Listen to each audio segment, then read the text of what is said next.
मसीह यसू के कादरोजीम नाम में आप सबकी सलामती हो। मैं आप सबको हमारे हर रोज की बाइबल रीडिंग के प्रोग्राम में खुशामदीद कहती हूँ। मेरे अजीजों, कल हमने खुदावन के कलाम में से मुकाशफा की किताब उसका 11वां बाब और उसके 15वीं आयत से लेकर बाब के आखिर तक यानी कि 19वीं आयत तक खुदावन के कलाम को पढ़ा था, जिसमें हमने 7वें नरसिंगे के फूंके जाने के बारे में खुदावन के कलाम में से पढ़ा था। और आज हम अपनी बाइबल रीडिंग को आगे बढ़ाते हुए मुकाशफा की किताब उसका 12वां बाब और उसकी पहली आयत से लेकर 9वीं आयत तक खुदावन के कलाम को पढ़ेंगे। आज का जो टॉपिक है ये बहुत खास है और इस टॉपिक को समझना जो है हर दौर के मसीहों के लिए और गैर मसीहों के लिए तो नामुमकिन वाली बात है, लेकिन मसीहों के लिए भी आज का जो टॉपिक हम सीखने जा रहे हैं ये समझना बहुत ज्यादा मुश्किल होता है, लेकिन हम बात करेंगे खुदावन के कलाम में से।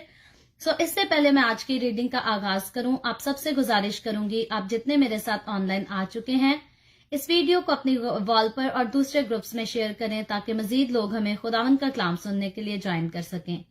खुदावन के कलाम में से मुकाशफा की किताब उसका 12वां बाब और उसकी पहली आयत से यूं लिखा है, फिर आसमान पर एक बड़ा निशान दिखाई दिया, यानी एक औरत नजर आई जो आफताब को ओढ़े हुए थी और चांद उसके पांव के नीचे था और 12 सितारों का ताज उसके सर पर।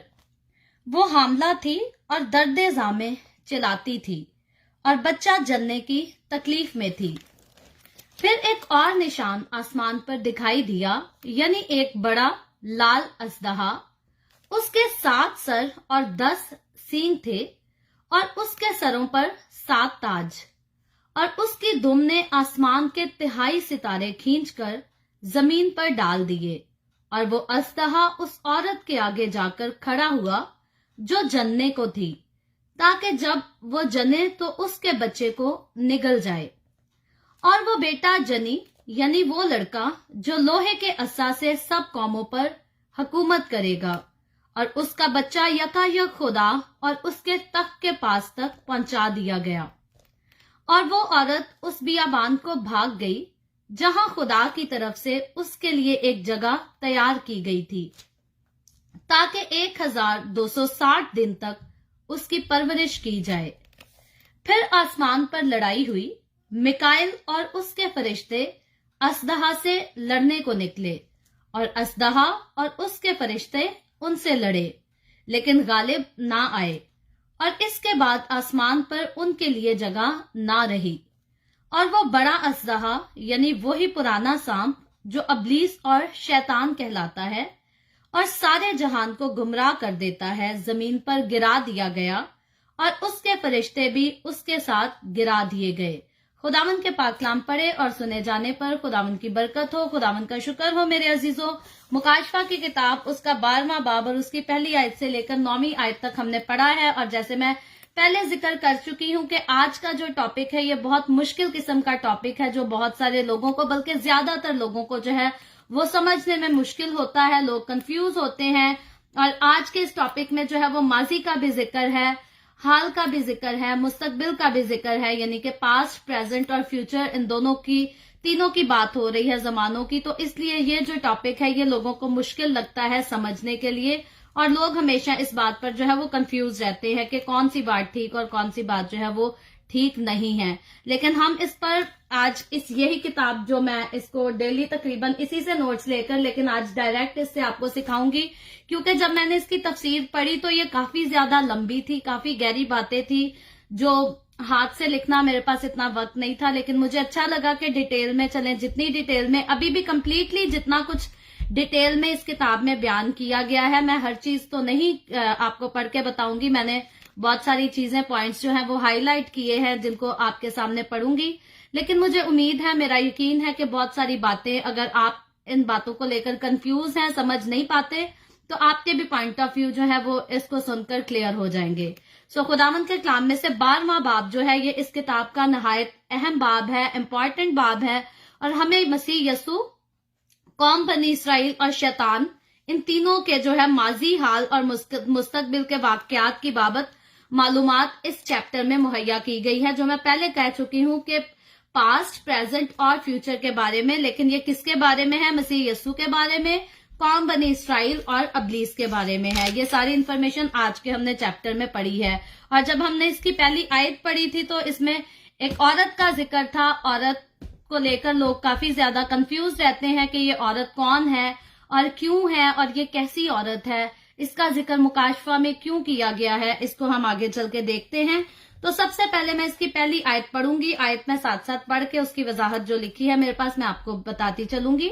तो पहली आयत है इसकी हमारे पास, फिर आसमान पर एक बड़ा निशान दिखाई दिया, यानी एक औरत नजर आई जो आफताब को ओढ़े हुए थी और चांद उसके पांव के नीचे था और 12 सितारों का ताज उसके सर पर। सो मेरे अजीजों, सबसे पहले तो हमने इसमें आसमान पर बड़ा निशान इसके बारे में सीखा है। इब्रानी जुबान में लफ्ज निशान के लिए जो है वो सेमियोन वर्ड यूज हुआ है, जिसका मतलब है एक मौजजाना निशान का खंबा। ये खंबा है। यहाँ इस निशान से मुराद एक औरत है जो एक बड़ा अजूबा या बड़ा निशान हमें नजर आ रहा है, और ये निशान जो है जिसकी बदौलत इंसान खुदा के बढ़े हुए हाथ को देख सकेंगे, ये फ्यूचर की बात है। और फिर जो है यूहन्ना रसूल यानी यसु मसीह का शागिर्द जो इस सारी रोया को देख रहा है, खुदावन यसु जो है उसको डायरेक्ट ये सारा मंजर रूह में दिखा रहा है, रूह की तहरीक में दिखा रहा है, और वही इन चीजों का बयान कर रहा है जिनको हम इन दिनों में पढ़ रहे हैं। तो यूहन्ना जो है, यूहन्ना रसूल, वो आसमान में कोई हकीकी औरत यानी कि एक रियल वुमन नहीं देख रहा, बल्कि औरत का ये निशान किसी रूहानी हकीकत को यहाँ जाहिर कर रहा है। यानी कि यूहन्ना रसूल जिस औरत का जिक्र आ रहा है ये एक निशान है, ये एक रियल वुमन नहीं है बल्कि एक निशान है। और ये औरत जो है वो जमीन पर है, आसमान पर नहीं है ये औरत, ये जमीन पर है। लेकिन ये यूहन्ना को इसका निशान आसमान पर दिखाया जा रहा है, क्योंकि यूहन्ना जो है इस वक्त आसमान पर का सारा मंजर देख रहा है, और ये निशान जो है जो औरत ऑलरेडी जमीन पर है इसका सिर्फ निशान उसको आसमान पर दिखाया जा रहा है, क्योंकि खुदा जो है वो इसके लिए आसमानी इरादे रखता है। ये वजह है कि आसमान पर इस औरत का निशान उसको दिखाया जा रहा है। लेकिन अब जो सवाल है वो ये पैदा होता है कि ये औरत है कौन, क्योंकि लोग भी इस औरत को लेकर बहुत सारे जो है कंफ्यूज रहते हैं। इसके बारे में लोग डिफरेंट किस्म के अपने जो कह लें एक्सप्लेनेशन बयान करते हैं। कोई कहता है कि ये औरत मुकद्दसा मरियम है, कोई कुछ कहता है। तो मुकाशफा की किताब में जो है हमें 4 औरतों का जिक्र नजर आता है। पहले हम इन चारों औरतों के बारे में देखते हैं। सबसे पहले तो हम ऑलरेडी पढ़ चुके हैं इजाबेल औरत का जिक्र, जब कलीसियाओं को 7 कलीसियाओं के नाम खुदावन यसु जो है अपना पैगाम भेजता है, तो थवातीरा की कलीसिया को एक औरत से आगाह करता है कि इजाबेल औरत जो बुतप्रस्त औरत है, बदकार औरत है, ये उस कलीसिया में जो है वो बतौर नबिया की खिदमत पेश करती, इसकी रूह जो है वो नबिया का काम करती, थवातीरा की कलीसिया में नजर आती है। ये पहली औरत है जिसका मुकाशफा की किताब में जिक्र है। और उसके बाद मुकाशफा 12 बाब और उसकी पहली आयत जो है उसमें एक औरत जो बनी इसराइल को जाहिर करती है उसका जिक्र है, जिसका आज मैंने और आपने ये पढ़ा है 12वां बाब। ये औरत कौम बनी इसराइल को जाहिर करती है, ये औरत मुकद्दसा मरियम नहीं है। फिर तीसरा जो है वो बड़ी कस्बी औरत का जिक्र है। ये मुकाशफा की किताब इसके 17वें बाब की पहली आयत में पढ़ेंगे, जो कि फ्यूचर में थोड़े दिन बाद हम जाकर इसको जरूर डिटेल में सीखेंगे। और उसके बाद चौथी औरत जिसका जिक्र मुकाशफा की किताब में किया गया है, ये है बर्रा की दुल्हन, यानी कि यसु मसीह की दुल्हन, जिसको मसीह का बदन भी बाइबल मुकद्दस में कहा गया है और मसीह की सच्ची कलीसिया भी कहा गया है। और ये जो औरत है ये हकीकी तौर पर कोई जिस्म वाली औरत नहीं, बल्कि मैं और आप हम सब मिलकर जब मसीह के लोग जो सच्चाई से खुदावंद के हुक्मों पर अमल करते हैं और उसके साथ चलते हैं, हमें सबको खुदावंद जो है वो कलीसिया का नाम देता है। कलीसिया भी कहा गया है और हमें मसीह की दुल्हन भी कहा गया है। तो आप ये कह लें कि यसु की बहुत सारी दुल्हनें नहीं है, क्योंकि यसु जब जमीन पर इंसान का जिस्म लेकर आया था तो औरत की ख्वाहिश तब भी यसु मसीह के पास नहीं थी, और अब भी यसु को हमारे किसी जिस्म की कोई ख्वाहिश नहीं है, बल्कि सारे ईमानदार लोग जो खुदावंद यसु के साथ चलते हैं उनको मसीह की कलीसिया, मसीह का बदन और मसीह की दुल्हन भी कहा गया है। मुकाशफा की किताब में इसका जिक्र हम आगे चल के फ्यूचर में पढ़ेंगे। तो अब जो है यरूशलेम में खुदा के पास नीचे उतरेगी ये जो कलीसिया है, ये हम फ्यूचर की बातें सीखते हैं। लेकिन ये औरत जिसका आज हमने जिक्र सुना है 12वें बाब में, मुकाशवा की किताब 12वें बाब में, जिसे यूहन्ना रसूल देख रहा है आसमान पर, ये औरत जो है मुकद्दसा मरियम नहीं है। ये बात बिल्कुल क्लियर है, क्योंकि ये औरत जो है ये 1000 साला बादशाहत में मौजूद होगी, और 1000 साला बादशाहत में मैं और आप हम इस बात को अब बखूबी तौर पर जान चुके हैं कि जब भी यीशु मसीह ने बाइबल मुकद्दस में जब भी 1000 साला बादशाहत का जिक्र आया है तो इंडिविजुअली जो है वो किसी का नाम लेकर नहीं कहा गया, बल्कि यही कहा गया है जब यीशु आएगा तो अपनी कलीसिया को अपने साथ जो है वो लेकर चला जाएगा, और वो सारे ईमानदार जो मसीह यीशु में सोए हैं वो भी जी उठेंगे और वो भी मसीह की कलीसिया के साथ जो है वो आसमान पर उठाए जाएंगे। तो इसलिए ये औरत अगर उस वक्त 1000 साला बादशाही में खुदावंद के साथ होगी तो यकीनन ये किसी सिंगल वुमेन के लिए बात नहीं हो रही, बल्कि ये कलीसिया के लिए बात हो रही है। और ये कलीसिया जो है ये कौम बनी इसराइल को तशबीह दिया जा रहा है। और लोग जो है वो अक्सरोकात मुकद्दसा मरियम को इसलिए भी समझते हैं कि उसने 7 सितारों का ताज पहन रखा है, या उसने सूरज ओढ़ रखा है, चांद उसके पैरों में है और बच्चा जो है वो उसके हाथ में है। लेकिन ये औरत जो है ये मुकद्दसा मरियम नहीं है। इस बात को मैं पहले भी कह चुकी हूँ, और अगर आप तफसील से इसके बारे में पढ़ना चाहते हैं तो जलाल और कहर के नाम से ये पास्टर सैमुअल गौरी की लिखी हुई किताब है। पाकिस्तान बाइबल सोसाइटी से आपको ये आसानी से किताब मिल जाएगी। आप इसको लेकर जो है पढ़ सकते हैं और डिटेल में इसको जो है तरतीबवार सीख सकते हैं। उन्होंने काफी तफसील से लिखा है। अगर मैं उनकी लिखी हुई तफसील के मुताबिक बिल्कुल वर्ड टू वर्ड जाऊं तो शायद 3-3 घंटे लगेंगे हमें एक टॉपिक पर बात करते हुए। तो इसलिए मैं कुछ खास चीजें हैं जो हाईलाइट कर आप लोगों के साथ शेयर करती हूं। तो इस औरत का हुलिया जो है वो बयान किया गया है इसमें, आज के इस चैप्टर में। इसमें चांद, सूरज और सितारों का जिक्र पाया जाता है। इसकी मिसाल हमें पैदाइश की किताब उसका चैप्टर 37 वर्स 9 to 10 में मिलती है। पैदाइश यानी कि जेनेसिस इसके 37 चैप्टर वर्स 9 to 10 में मिलती है।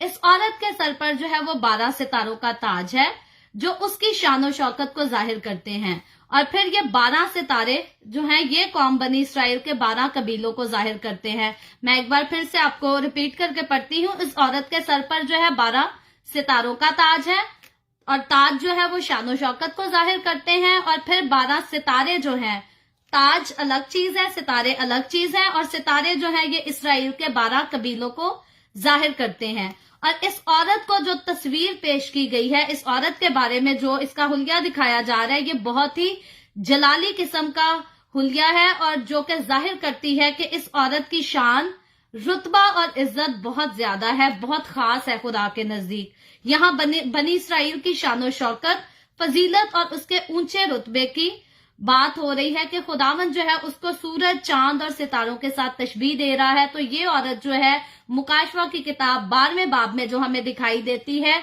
ये मुकद्दसा मरियम नहीं बल्कि ये कौम बनी इसराइल है। जैसा कि यूसाया उसका 60 बाब, यूसाया चैप्टर 60 वर्स 19 और 20 में यही जाहिर हुआ है कि पेशतर इस कौम ने नाफरमानी करके बर्बाद किया। ये कौम नहायत अफजल और मुमताज थी। ये यहूदी कौम के बारे में यानी कि कौम बनी इसराइल के बारे में लिखा है। और बस ये औरत जो है ये यहूदी कौम है जो अब आने वाले चंद सालों में बड़ी मुसीबत के दौर में से गुजरेगी, यानी कि जब मसीह की कलीसिया आसमान पर उठाई जा चुकी होगी, मुखालफे मसीह का जब दौर होगा, तो कौम बनी इसराइल जो है ये ग्रेट ट्रिबुलेशन के दौर में गुजरेगी, बहुत मुश्किलात के दौर से गुजरेगी। और आज के चैप्टर में हम इसको क्लियरली आगे की आयतों में जाकर जो है वो डिस्कस करेंगे कि ये हकीकतन बहुत मुसीबतें और मुश्किलात देखने वाली है। पहले भी कौम बनी इसराइल कम मुश्किलात नहीं देख चुकी, लेकिन इनकी नाफरमानियों की वजह से फ्यूचर में भी ये लोग जो है वो बहुत ज्यादा मुश्किलात को देखेंगे। और इस आयत में जो है ये बड़ा अजीबो गरीब लिबास इसका नजर आता है जो इस औरत ने पहन रखा है। उसने आफताब ओढ़ रखा है और इसके साथ चांद और 12 सितारे भी इसके जेबतन रखे हैं। सूरज, चांद और सितारों के मुतालिक जो है हम किताबे मुकद्दस में ऑलरेडी पढ़ चुके हैं। अगर हम पैदाइश की किताब उसका चैप्टर 37 वर्स 9 का मुतालिया करें तो हमें ऐसे ही अल्फाज वहां भी मिल जाएंगे। यूसुफ की कहानी अगर आपने पढ़ी होगी, मेरी मोस्ट फेवरेट कहानी है ओल्ड टेस्टामेंट से। यूसुफ की कहानी मेरी मोस्ट फेवरेट कहानी है, बहुत ज्यादा इंकरेजमेंट से भरी हुई कहानी है। अगर आपने नहीं पढ़ी तो फ्यूचर में चल के आप डेली बाइबल रीडिंग के प्रोग्राम में आप इस कहानी को जरूर डिटेल से सुनेंगे। तो यूसुफ ने जो है वो ख्वाब में सूरज, चांद और सितारे देखे थे जिसकी खुद याकूब ने यानी कि यूसुफ के बाप याकूब ने, जिसको खुदा ने इसराइल का नाम दिया, और उसी से आगे कौम बनी इसराइल का जो है वो सिलसिला शुरू होता है। तो यूसुफ का बाप जो है याकूब, वो उसके यूसुफ की देखी हुई ख्वाब की जो है वो तफसीर करता है, जो कि हमें हकीकतन सच ऑलरेडी पूरी हो चुकी बाइबल मुकद्दस में, ओल्ड टेस्टामेंट में नजर आती है। और उसने क्या तफसीर की थी, क्या ख्वाब की तफसीर की थी उसने?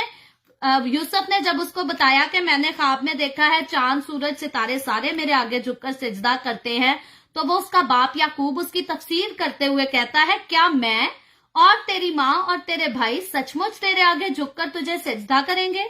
क्योंकि यूसुफ वैसे भी भाइयों में छोटा था, बड़ा नहीं था। ऐसी बात नहीं है कि यूसुफ पहलौठा था और वो समझता था कि बाकी जो है भाई मेरे ताबे रहेंगे। वो छोटा था, लेकिन छोटा होते हुए खुदा की तरफ से यूसुफ को ये ख्वाब आया था कि चांद सितारे सूरज जो है उसको सिजदा करते हैं, और उसकी तफसीर उसके बाप ही ने की थी। तो इस तफसीर में जो है वो इसराइल यानी याकूब या यूसुफ का बाप याकूब, उसने अपने आप को सूरज कहा था, अपनी बीवी राखल को चांद कहा था, और 11 भाइयों को 11 सितारे कहा था, जबकि यूसुफ खुद जो है वो 12वां सितारा था। इसीलिए इसराइल के 12 कबीले जो हैं, ये याकूब जिसको इसराइल का नाम खुदा ने दिया, ये याकूब के 12 बेटे हैं जिनको इसराइल के 12 कबीले कहा जाता है। सो बस खुदा का कलाम खुद ही जो है अपनी तफसीर हमें करता हुआ नजर आता है। ऐसी बात नहीं है कि आज हमारे पास किसी स्कॉलर ने उठ के कोई नई तफसीर कर दी है।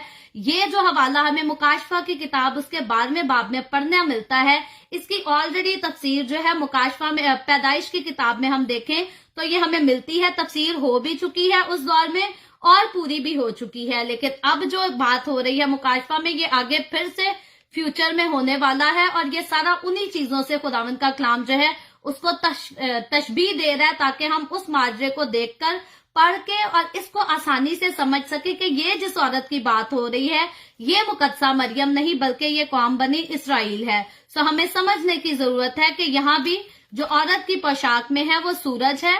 चांद और सितारों का होना जो है वो इस बात की अलामत है कि ये औरत कोई नहीं बल्कि कौम बनी इसराइल ही है। इसके सर का ताज इसकी शानो शौकत का बयान करता है, और 12 सितारे जो हैं ये 12 कबीलों की तरफ इशारा करते हैं। सेम वैसे ही जैसे याकूब ने पुराने ऐदनामा में यूसुफ की ख्वाब की ताबीर की थी, वैसे ही इस रोया की ताबीर भी इसी से होती है कि ये औरत जो है ये मुकद्दसा मरियम नहीं बल्कि ये कौम बनी इसराइल है। और फिर इसकी दूसरी आयत को पढ़े तो लिखा है, वो हामला थी और दर्दे जामे चिल्लाती और बच्चा जनने की तकलीफ में थी। तो क्योंकि इसके हामला होने का जिक्र है, बच्चा जनने की तकलीफ का भी जिक्र है, और इसने अपने हाथ में बच्चा भी ले रखा है, इसलिए लोग समझते हैं कि ये शायद मुकद्दसा मरियम है, लेकिन ये मुकद्दसा मरियम नहीं है। और इस आयत में ये जो अभी मैंने आपके सामने दूसरी आयत पढ़ी है, वो हामला थी और दर्दे जामे चिल्लाती थी, यानी कि उसको लेबर पेन लगे हुए थे, और बच्चा जनने की तकलीफ में थी, यानी कि उसको कॉन्ट्रैक्शंस जो है वो आते जाते थे। तो इस आयत में औरत की उस खास हालत को बयान किया जा रहा है जिसमें वो बच्चा जनती है, यानी कि हकीकी तौर पर जो लेबर पेन होती है उसमें से वो गुजरती है, और ये जो है बहुत ही तकलीफ की हालत होती है। जो ऑलरेडी बच्चा जन चुकी हैं वो इस दर्द से वाकिफ हैं कि ये बहुत ही खतरनाक किस्म की पेन होती है, और मैंने खासतौर पे इस सब्जेक्ट को अच्छी तरह से पढ़ा भी है नर्सिंग के दौरान। तो ये जब औरत लेबर पेन की कंडीशन में गुजरती है तब वो जिंदगी और मौत का खेल खेल रही होती है। उसको पता नहीं होता कि उसकी जिंदगी आगे बाकी है या नहीं, और लेबर पेन का जो अरसा होता है वो हर औरत के लिए जो है वो बड़ा रिस्क से भरा होता है, क्योंकि बहुत सारी जो है वो नॉर्मल पेशेंट होती हैं, उनका सारा कुछ नॉर्मल चल रहा होता है, लेकिन जब बच्चा जनने का वक्त आता है कोई ना कोई कॉम्प्लिकेशन ऐसी हो जाती है जिसकी वजह से उनको नुकसान, जान का नुकसान भी उठाना पड़ सकता है। तो ये जो है औरत के लिए नहायत ही तकलीफ दे वक्त होता है और बहुत ही अजियतनाक वक्त होता है। औरत जब भी बच्चा पैदा करती है तो वो अजियत से बच्चा पैदा करती है, और इसीलिए जो है बच्चे की जिंदगी में हमेशा उसकी माँ की इज्जत जो है वो बहुत ऊंचा और आला दर्जा रखती है, क्योंकि जब बच्चे पढ़ लिख जाते हैं बच्चे उस बात का एहसास रखते हैं कि हमारी माँ ने हमें तकलीफ से और दर्द से जो है वो जन्म दिया है। और अगर ये औरत जो है जिसका मुकाशफा की किताब इसके 12वें बाब में हम पढ़ रहे हैं, अगर ये कोई हकीकी औरत नहीं है तो इसका मतलब यहाँ किसी हकीकी बच्चे की पैदाइश का जिक्र भी नहीं हो रहा, बल्कि खुदा शुरू से जो है वो कौम बनी इसराइल को ये बताता आया है। हम ओल्ड टेस्टामेंट जब पढ़ेंगे तरतीब से तो हम इन सारी चीजों को सीखेंगे कि वो कहाँ कहाँ क्या क्या बताता आया है। लेकिन ये बताता आया कि तुम में से जो है एक शख्स निकलेगा। कब निकलेगा, ये सारे हवाले जो हैं हम अपने ओल्ड टेस्टामेंट की रीडिंग में पढ़ेंगे। शख्स निकलेगा जो मेरा ममसूह होगा।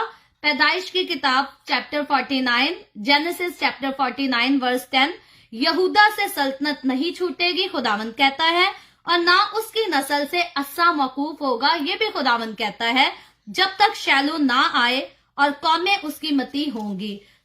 यहाँ जो है वो शैलो से मुराद खुदावंद यसु मसीह खुद है। यसु मसीह के बारे में यहाँ बात हो रही है। और इस आयत में जो है वो औरत यानी बनी इसराइल हामला है, यानी कि मुकद्दसा मरियम हामला नहीं बल्कि कौम बनी इसराइल हमें हामला इस आयत में नजर आती है, जो कि दर्द-ए-ज़ा में चिल्लाती है, तड़पती है, जो कि बनी इसराइल की सारी तारीख का बयान है, यानी कि कौम बनी इसराइल की पुरानी हिस्ट्री का बयान इस आयत में किया गया है। ये तकलीफ 2 मरहलों पर मुश्तमिल है। पहला मरहला जो है वो मसीह की पैदाइश पर मुकम्मल हो चुका, क्योंकि मसीह की पैदाइश से पहले जो है, ठीक है, मुकद्दसा मरियम ने तो यसू को दर्द से ही जना, लेकिन मसीह की पैदाइश से पहले जो है वो कौम बनी इसराइल की बहुत सी तकलीफ बर्दाश्त के बाहर थी। बनी इसराइल ने बहुत तकलीफें देखी हैं, बहुत अजियतें बर्दाश्त की हैं। तो वो पहला मरहला तो जो है वो यसू की पैदाइश से पहले का हो चुका है। लेकिन दूसरा मरहला, अब आप अगर कहें कि अभी है, नहीं, दूसरा मरहला जो है वो अभी आना बाकी है। ये फ्यूचर की बात है। और ये कब आएगा? ये ग्रेट ट्रिबुलेशन के दौर में आएगा, यानी कि जब मसीह की कलीसिया आसमान पर उठाई जा चुकी होगी और मुखालफे मसीह जब लोगों को सताएगा, कौम बनी इसराइल को भी बहुत सताएगा। ये वो मुसीबत का और दर्द का और तकलीफ का दौर होगा। पहले यसू की पैदाइश से पहले बनी इसराइल कौम बहुत मुसीबतें देख चुकी।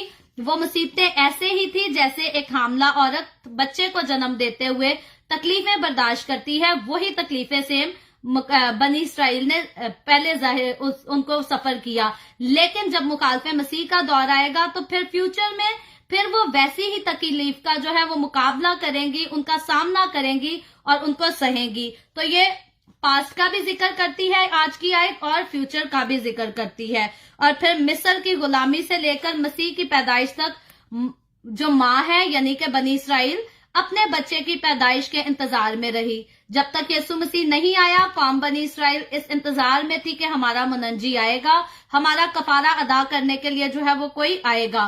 तो ये यीशु मसीह के आने का वेट कर रहे थे, जो कि मसीह की पैदाइश पर इनका इंतजार खत्म हो गया, पूरा हो गया। और इस दौरान गैर कौमों ने बनी इसराइल पर बड़े जुल्म किए, बहुत तकलीफें दी कौम बनी इसराइल को। और वो मुल्क दर मुल्क जो है वो भागते रहे। कभी उनको एक जगह छोड़कर दूसरी जगह जाना पड़ता था, कभी दूसरी जगह छोड़कर तीसरी जगह भागना पड़ता था। और ये गैर कौमों के लोग जो थे कौम बनी इसराइल को बहुत सताते थे, क्योंकि आसपास जो है वो बुत परस्ती बहुत ज्यादा थी। और कौम बनी इसराइल जो थी वो जिंदा खुदा को मानने वाले लोग थे, ये बुतों की पूजा नहीं करते थे। ये वजह थी कि लोग इनसे नफरत भी करते थे और इनको सताते और इनको तकलीफ भी देते थे। लेकिन अब जो दूसरी बात है, अब जो है मसीह के आने की उम्मीद। अब फ्यूचर में जब यीशु मसीह दोबारा आएगा, अपने लोगों को अपने साथ ले जाएगा, कलीसिया को आसमान पर उठा कर ले जाएगा, तो कौम बनी इसराइल जो अब भटकी हुई, जो यीशु से इनकार करती है, ये जो है ग्रेट ट्रिबुलेशन के दौर में बहुत मुसीबत सहेगी। लेकिन खुदावंद का कलाम बताता है कि खुदावंद उस दौर में बनी इसराइल में से जो है अपनी मनादी करने के लिए लोगों को उठाएगा भी, उनको बचाएगा भी। बहुत सारे लोग मारे भी जाएंगे, शहीद भी होंगे, दुख भी सहेंगे, तकलीफें भी सहेंगे। लेकिन खुदावंद जो है इन लोगों को बचाएगा भी, इनका ख्याल भी करेगा, इनको संभालेगा भी और दोबारा जो है अपने साथ इनको शामिल भी करेगा, क्योंकि खुदा को कौम बनी इसराइल से बहुत ज्यादा मोहब्बत है। और हम देखते हैं बाइबल मुकद्दस की पूरी तारीख, ओल्ड टेस्टामेंट की पूरी तारीख बताती है कि यीशु ने हमेशा, खुदा ने जो है वो कौम बनी इसराइल से बहुत प्यार किया है, बहुत मोहब्बत रखी है। इनकी बहुत सारी गलतियों पर, इनके भटकने पर भी जो है खुदावंद हमेशा इनको माफी का मौका भी देता आया है। और खुदा का वादा था कि दुनिया का नजात दहिंदा जो है वो इसी कौम से आएगा। और कौम बनी इसराइल के अलावा जो है वो किसी कौम और कबीले से कोई नबी नहीं हुआ, बल्कि खुदा के वादे के मुताबिक खुदा ने जो जुबान दी थी, खुदा ने हमेशा उसे पूरा किया है। और खुदा जो है अपने वादे से कभी भटकता नहीं। इसलिए जितने नबी, जितने पैगंबर आए वो कौम बनी इसराइल से आए اور اس دنیا کا نجات دہندہ جو ہے وہ بھی قوم بنی اسرائیل سے آیا. اس کے علاوہ کسی قوم کسی قبیلے کو خدا نے ایسی برکت نہیں دی جو برکت خدا نے قوم بنی اسرائیل کو دی. اور اس آیت میں جو ہے موجودہ عورت، اس آیت میں جس عورت کا ہم ذکر کر رہے ہیں یعنی بنی اسرائیل کے درد ذا کا براہ راست تعلق جو ہے وہ مسیح کی آمد سے قبل مشکلات اور مسیح کی دوسری آمد سے قبل ہونے والے حالات سے ہے، جس میں قوم بنی اسرائیل سخت مشکلات سے گزرے گی.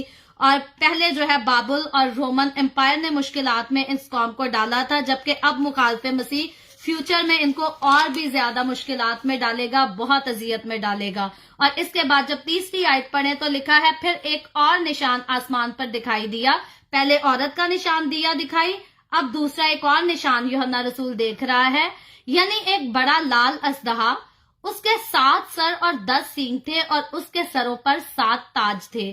تو اب یوحنا رسول پہلے ایک عورت کو آلریڈی دیکھ چکا جس کے بارے میں اور آپ ہم بات کر چکے ہیں کہ وہ عورت کون ہے، وہ قوم بنی اسرائیل خود ہے. اور اب یہ جو ہے ایک اژدہا کا ذکر آ رہا ہے. یوحنا رسول جو ہے آسمان پر ایک اژدہا کو دیکھ رہا ہے، اس نشان کو.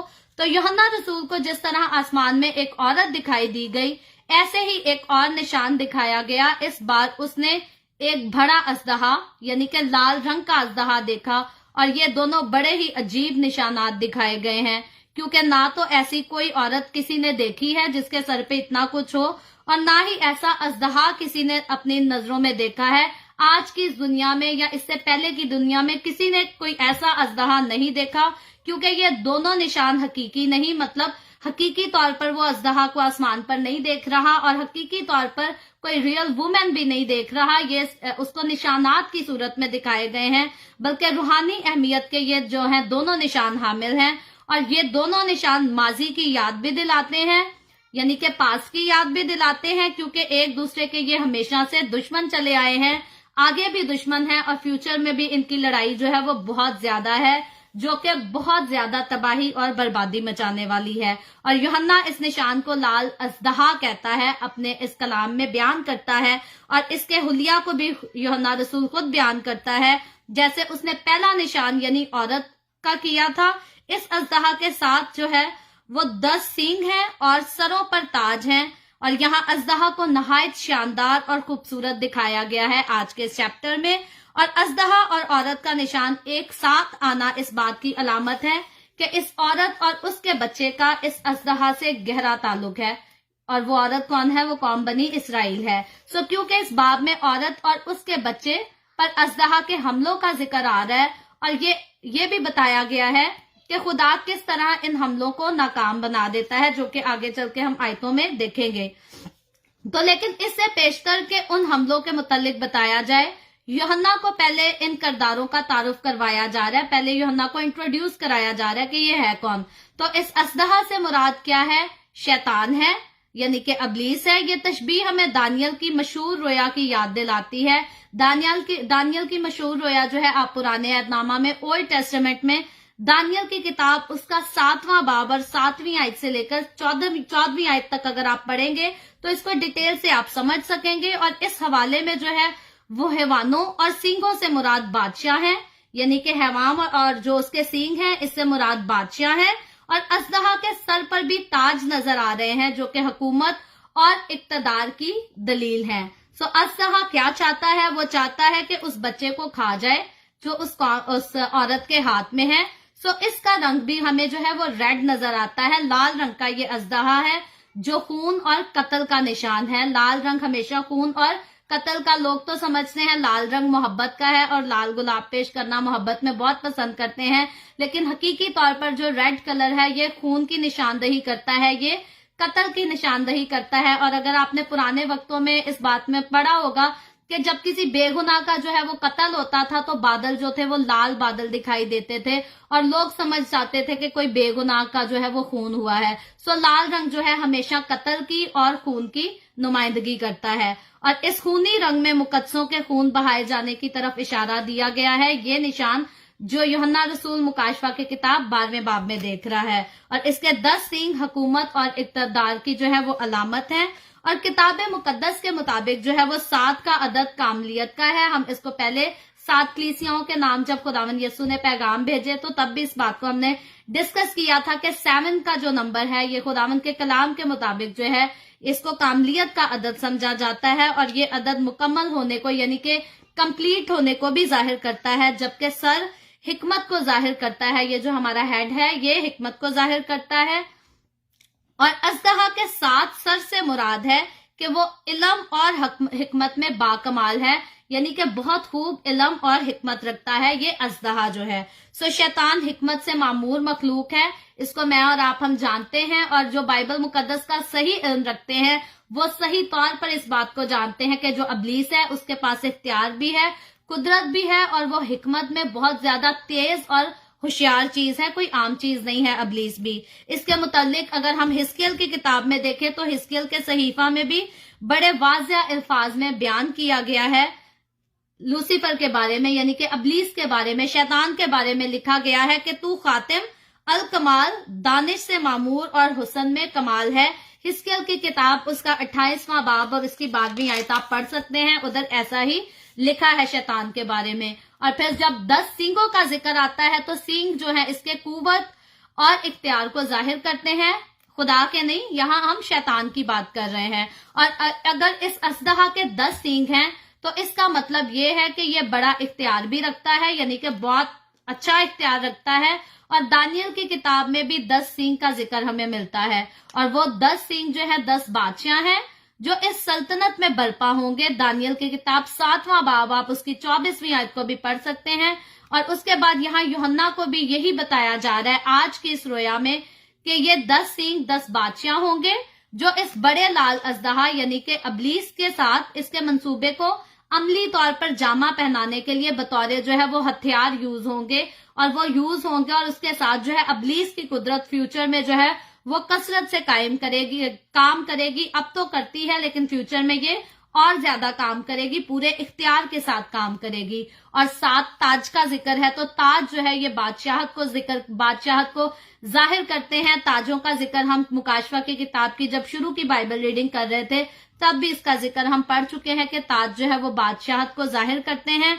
और 7 का अदद फिर से कहती हूँ कामलियत का अदद है, पर 7 ताज अबलीस के मुकम्मल इख्तियार यानी कि कंप्लीट अबलीस की जो है वो अथॉरिटी और हुकूमत को जाहिर करते हैं। तो अबलीस के पास जो है मुकम्मल तौर पर अथॉरिटी है, हुकूमत है, क्योंकि वो इस दुनिया के तमाम बादशाहों और आला ओहदेदारों को अपने काबू में रखता है, अबलीस रखता है। जैसे कल हमने जिक्र किया था खुदावन की बादशाही के कि जैसे ही 7वां नरसिंगा फूंका जाता है तो आसमान पर जश्न मनाते हैं फरिश्ते के अब यीशु की बादशाही जो है इस दुनिया पर आ गई है। और हमने सीखा था कि अभी अगर यीशु की बादशाही, कुछ लोग समझते हैं कि यीशु की बादशाही अभी इस दुनिया पे है, तो फिर मैंने आपको मिसाल दी थी कि अगर यीशु की बादशाही ऑलरेडी इस दुनिया में आ चुकी है तो फिर हमें आए हमारे बाप पढ़ने की कोई जरूरत नहीं। फिर हम आए हमारे बाप दुआए रुबानी खुदावन यीशु की सिखाई हुई दुआ में ये क्यों कहते हैं कि तेरी बादशाही आए, तेरी मर्जी जैसे आसमान पर पूरी होती है जमीन पर भी पूरी हो।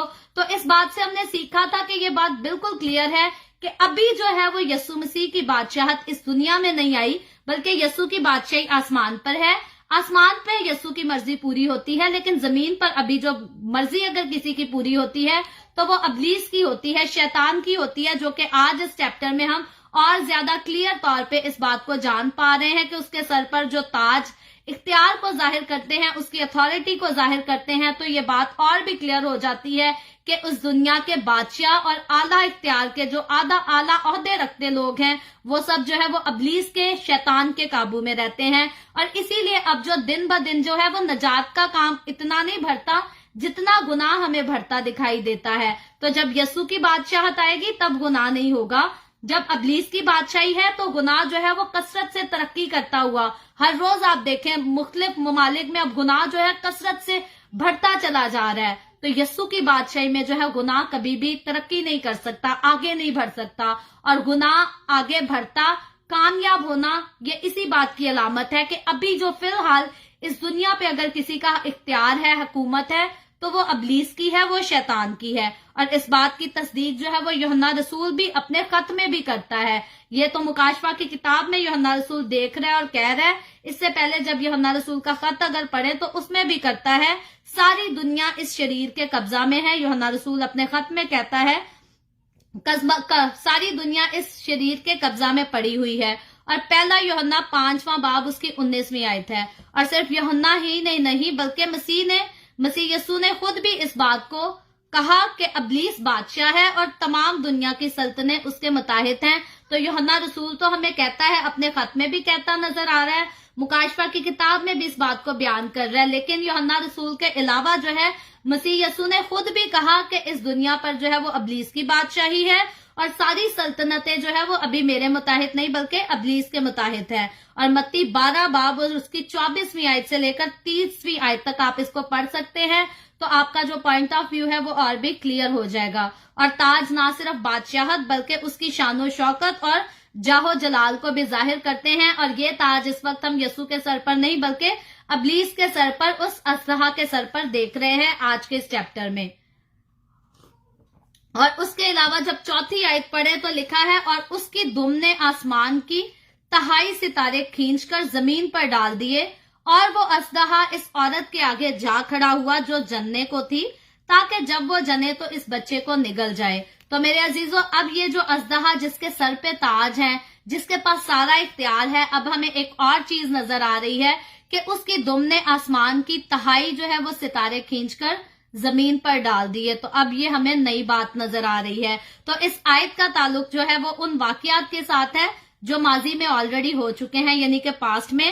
اژدہا کی دم کا آسمانی ستاروں کو زمین پر ڈال دینے سے مراد یہ ہے کہ شیطان فرشتوں کو اپنی طرف کھینچنے کی لگاتار کوشش کرتا رہا ہے. یہ پاسٹ میں کرتا رہا ہے, اور جیسے ہی اس نے آسمان پر بغاوت کے وقت کیا تھا, اس نے فرشتوں کو کیا کیا تھا, اپنے ساتھ ملا لیا تھا, اپنے ساتھی بنا لیا تھا, اور ان کے ساتھ وہ زمین پر گرایا گیا. اور اس کی دم جو ہے یہ اس کے جھوٹ اور دھوکے کو ظاہر کرتی ہے جو کہ وہ ان ستاروں یعنی کہ فرشتوں کو نیچے گرانے کے لیے استعمال کرتا ہے.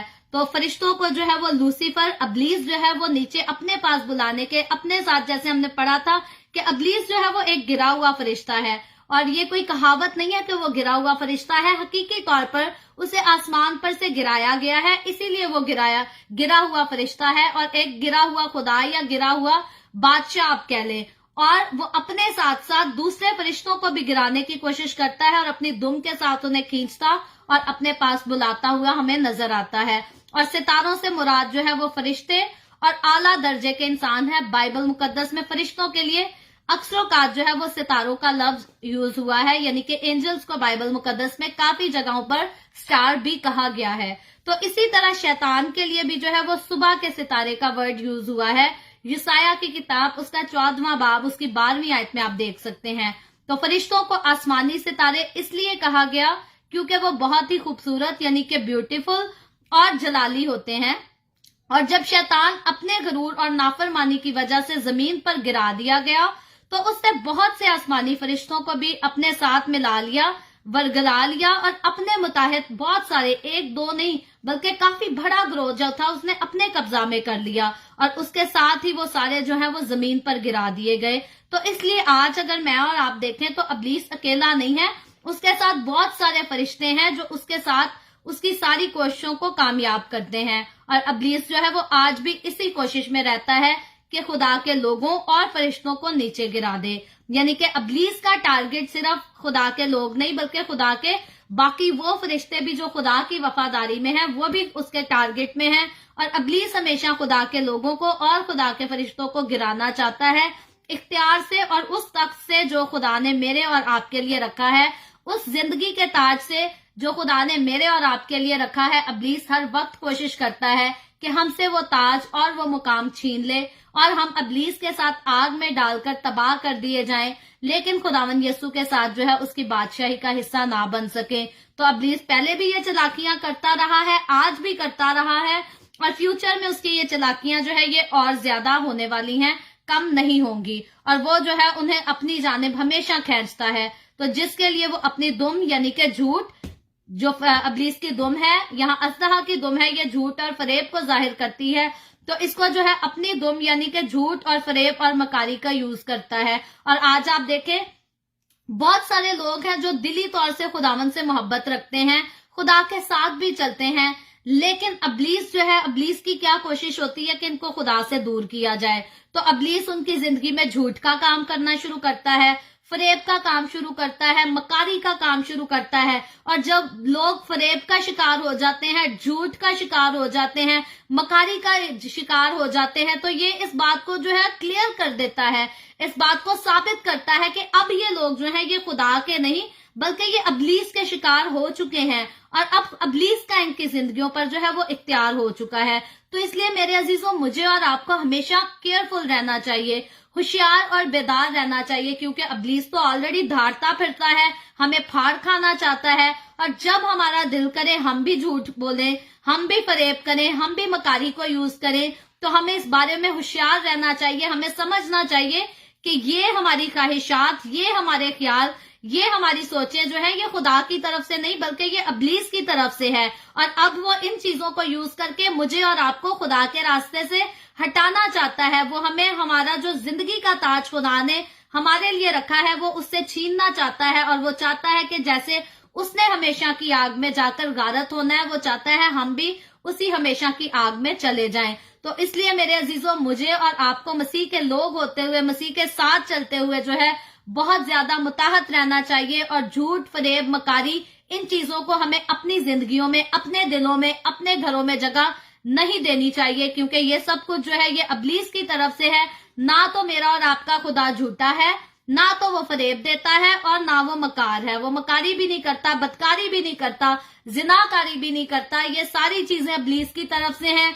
और अब्लीस जो है हमारे दिलों में, हमारे जहनों में इसीलिए डालता है ताकि हम खुदा के रास्ते से जो है वो दूर हो जाएं और अब्लीस को अपनी जिंदगी में बादशाहत करने दें। लेकिन जैसे मैंने कल कहा था कि दुनिया पर तो अब्लीस की बादशाहत है, लेकिन इस दुनिया में रहते हुए जो मुकद्दस लोग हैं, जो खुदा के साथ चलने वाले लोग हैं, उनकी जिंदगियों में आज भी यीशु बादशाहत करता है। जिसको मेरा एक लिखा हुआ गीत भी है, अगर आप में से कुछ लोगों ने सुना हो कि बादशाह यीशु जो है वो मेरी जिंदगी में काम करता है, बादशाही करता है मेरे जीवन में, वो मेरे कामों में साथ रहता है, वो मेरे आंगन में बादशाह यीशु बादशाही करता है। तो यकीनन मैं मसीह के साथ चलती हूँ और इस बात को मैंने बहुत क्लोजली फील किया है कि मेरी जिंदगी में हर वक्त अगर कोई बादशाही करता है तो वो यीशु बादशाही करता है। लेकिन इस दुनिया में वो लोग जो गुनाह में जिंदगी गुजारते हैं, उनकी जिंदगियों में जो है वो बादशाह यीशु बादशाही नहीं कर सकता, उनकी जिंदगियों में अब्लीस बादशाही करता है। और हम कब कह सकते हैं कि यीशु हमारी जिंदगी में बादशाही करता है? जब हम इस बात को जान जाएं कि अब झूठ, फरेब, मक्कारी, बदकारी अब ये मेरी जिंदगी का हिस्सा नहीं रहे, तो अब मैं फख्र से कह सकती हूँ कि बादशाह यीशु बादशाही करता है। लेकिन जब तक ये चीजें मेरी जिंदगी का हिस्सा थी, तब तक यीशु मेरी जिंदगी में बादशाही नहीं करता था। मेरी जिंदगी में बादशाही उस वक्त अब्लीस करता था। लेकिन ये खुदा का जलाल है, ये उसकी कुदरत का कमाल है कि अब मेरी जिंदगी में जो है वो बादशाह यीशु बादशाही करता है। और अगर मेरी जिंदगी से ये चीजें निकल सकती हैं, मेरी जिंदगी में यीशु बादशाही कर सकता है, तो मैं आपको भी इंकरेज करती हूँ अपनी जिंदगियों में से अब्लीस की चालाकियों को जो है वो निकाल कर फेंक दे और यीशु बादशाह को, जो कि हकीकी बादशाह है, फ्यूचर में इस दुनिया पर वही बादशाही करने वाला है, तो आज से अपनी जिंदगी में जो है वो उसे बादशाही करने दें, ताकि उसकी बादशाही जो है वो मुझे और आपको आसमान की बादशाही में दाखिल कर देगी। लेकिन अब्लीस की बादशाही को अगर हम अपनी जिंदगी में जगह देंगे तो ये हमें खुदावन यीशु की बादशाही में कभी भी दाखिल होने नहीं देगी। सो फैसला आज आपने खुद करना है कि यीशु आपकी जिंदगी में बादशाही कर रहा है या अब्लीस असदहा, लाल असदहा आपकी जिंदगी में बादशाही कर रहा है। अगर अभी तक लाल असदहा आपकी जिंदगी में बादशाही कर रहा है तो आप समझ सकते हैं, अगर आप झूठ बोलते हैं, अगर आप मकारी करते हैं, अगर आप अपनी जिंदगी में फरेब रखते हैं, तो समझ जाएं कि आपको अपनी जिंदगी से जो है वो अब्लीस के इख्तियार को अब निकाल कर यीशु के इख्तियार को अपनी जिंदगी में लाने की जरूरत है। अब्लीस की बादशाहत को अपनी जिंदगी से निकाल कर यीशु की बादशाही जो है अपनी जिंदगी में बनाने की, शुरू करने की जरूरत है। और जब यीशु की बादशाही आपकी जिंदगी में शुरू हो जाएगी تو وہ بادشاہی جو یسوع فیوچر میں اس دنیا میں کرنے والا ہے، آپ اس بادشاہی میں یسوع کے ساتھ شامل ہوں گے۔ اور یاد رکھیں، اگر ابلیس کو اپنی زندگی سے نکال کر نہیں پھینکیں گے، ابلیس کی بادشاہت کو اپنے دل سے اپنی زندگی سے نہیں ہٹائیں گے، تو یسوع کی بادشاہی میں آپ نہ تو کبھی داخل ہو سکتے ہیں، نہ اس کے ساتھ راج کریں گے۔ اور پھر اس کے بعد بچے کو نگلنے کی بات اسی آیت میں آئی ہے، تو اس بات کو جو ہے میں بلکہ پہلے اب اس آیت کو پڑھتی ہوں اور پھر آگے بات کرتی ہوں۔ لکھا ہے، اور اس کی دم نے آسمان کے تہائی ستارے کھینچ کر زمین پر ڈال دیے، اور وہ اژدہا اس عورت کے آگے جا کھڑا ہوا اور جو جننے کو تھی، تاکہ جب وہ جنے تو اس بچے کو نگل جائے۔ تو اب یہ اژدہا ہمیں پہلے تو خدا کے لوگوں کو اور اس کے فرشتوں کو جو ہے وہ ان کے اختیار سے گراتا ہوا نظر آ رہا ہے، اور ساتھ اب اس انتظار میں ہے کہ جب یہ عورت بچہ جنے گی، یعنی کہ قوم بنی اسرائیل، تو میں اس بچے کو جو ہوں وہ کھا جاؤں گا، ہلاک کر دوں گا۔ تو اس بات کو جو ہے ہم بخوبی سمجھ سکتے ہیں، اچھی طرح سے سمجھ سکتے ہیں کہ یہ بچہ جو ہے وہ کوئی اور نہیں بلکہ میرا اور آپ کا ہمارا خداوند یسوع مسیح ہے۔ اور ابلیس پہلے دن سے ہی مسیح کو ختم کرنا چاہتا تھا۔ یسوع کو مارنے کی ہمیشہ سے ابلیس کی جو ہے وہ خواہش رہی، چلاکی رہی۔ مرنا تو یسوع نے صلیب پر جان دے کر بھی تھا، اور ابلیس جیسے اس کو مارنے کا پلان کر رہا تھا، دونوں صورتوں میں یسوع کی موت ہی تھی۔ لیکن جو صلیب پر لٹک کے یسوع مسیح نے میرے اور آپ کے لیے لعنتی موت مرنا تھا، اس سے میرے اور آپ کے گناہوں کا کفارہ ہونا تھا، اور ابلیس نہیں چاہتا تھا کہ میرے اور آپ کے گناہوں کا کفارہ ادا کیا جائے، اس لیے وہ صلیب کی موت سے پہلے جو ہے یسوع مسیح کو مار دینا چاہتا تھا، جو کہ ہمیں نظر آتا ہے بائبل مقدس میں بہت سارے حوالہ جات جو ہیں اس بات کو کلیئرلی بیان کرتے ہیں، اور وہ اسی لیے کرنا چاہتا تھا تاکہ ساری دنیا جو ہے اسی طرح گناہ کی دلدل میں پھنسی رہے۔ مسیح کی زمینی پیدائش کے وقت بھی جو ہے وہ شیطان نے ہیرودیس بادشاہ کو استعمال کیا۔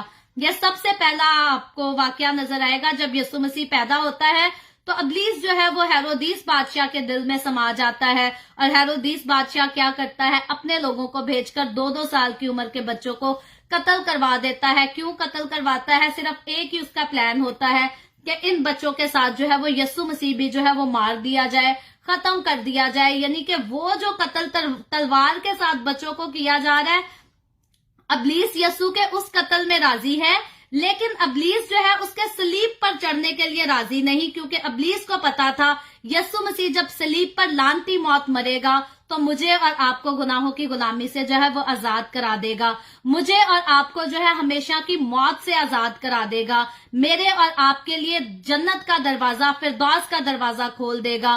تو اسی لیے جو ہے ابلیس ہمیں نظر آتا ہے کہ ابلیس نہیں چاہتا تھا کہ وہ ادھر اس مقام تک پہنچے، میرے اور آپ کے گناہوں کا کفارہ ادا کرے، اس لیے ابلیس جو ہے وہ ہیرودیس بادشاہ کو استعمال کرتا ہے کہ یسوع کو پہلے ہی مار دے، اس سے پہلے یسوع مسیح میرے اور آپ کے گناہوں کی قربانی دے، ہمارا کفارہ ادا کرے، ہمیں موت اور گناہ سے چھڑائے۔ ابلیس چاہتا ہے اس سے پہلے یسوع کا کام جو ہے وہ ختم ہو جائے، لیکن وہ ہمیشہ جو ہے ابلیس اپنی کوششوں میں ہمیں ناکام نظر آیا ہے، ابلیس ہمیشہ فیل ہوتا نظر آیا ہے۔ یاد رکھیں، یسوع کی اگر مصیبتوں کا ذکر کیا جائے، یسوع مسیح پر آفتوں کا ذکر کیا جائے، تو وہ یسوع کی پیدائش سے لے کر صلیب تک آزمائشیں یسوع نے، مصیبتیں، دکھ اپنے پیدا ہونے سے لے کر صلیب تک برداشت کیے، لیکن ان سارے واقعات میں ابلیس ہمیں کہیں بھی جیتتا ہوا جو ہے وہ نظر نہیں آتا، بلکہ ابلیس کو ہمیشہ یسوع مسیح نے شکست ہی دی ہے، پہلے بھی دی ہے، آج بھی دیتا ہے۔ ہماری زندگیوں میں بھی جب ابلیس کام کرتا ہے تو یسوع جو ہے ہمیشہ اس کو شکست دیتا ہے۔ جب بھی ہم یسوع کا نام لیتے ہیں تو ابلیس ہماری زندگیوں سے جو ہے وہ بھاگ جاتا ہے، اور فیوچر میں تو یسوع مسیح جو ہے ابلیس کو ایسی شکست دینے والا ہے کہ وہ شکست جو ہے وہ ہمیشہ کی شکست ہوگی، آخری شکست ہوگی، جب ابلیس کو ہمیشہ کے لیے جو ہے وہ آگ میں ڈال کر تباہ اور برباد کر دیا جائے گا۔ اور اس کے بعد جو ہے باغ عدن میں خدا نے جو ہے اس کا انجام اس پر عیاں کر دیا تھا۔ ابلیس کو کیوں پتا تھا کہ یسوع مسیح جو ہے وہ میرا اور آپ کا کفارہ ادا کرنے آیا ہے؟ ابلیس چلاک ہے، ابلیس سارا کچھ جانتا ہے۔